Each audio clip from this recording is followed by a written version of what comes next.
Welcome to our channel. Today we how to restore hover interactions in Framer prototypes. Quick tutorial step by step clearly. Open your Framer project. Navigate to the component where you want to restore the hover interaction. Select the component by clicking on it. In the right-hand panel, find the Interactions section. Click on the plus Add Interaction button. Choose on Hover from the drop-down options. Select the action that you want to occur when the component is hovered over. You can choose to change the opacity, scale, or apply a different style.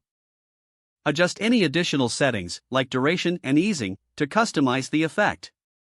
Test the hover interaction by entering preview mode. Hover over the component to see if the interaction works as intended.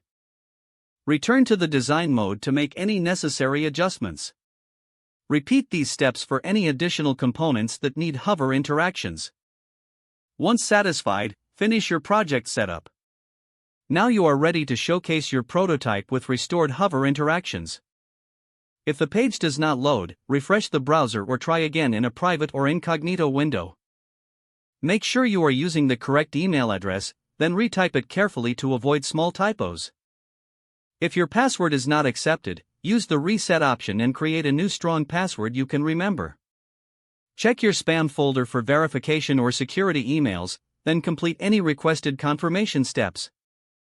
Enable two-factor authentication if available to improve account security and reduce unauthorized access risk. After signing in, review your profile details so your contact information and settings are accurate and current.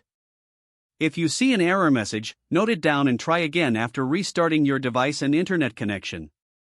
Log out when you finish, especially on shared devices, to keep your account and payment information secure. If the page does not load, refresh the browser or try again in a private or incognito window.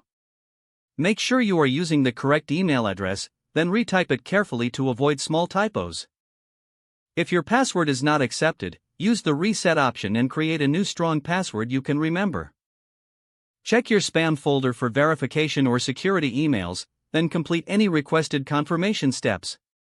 Enable two-factor authentication if available to improve account security and reduce unauthorized access risk.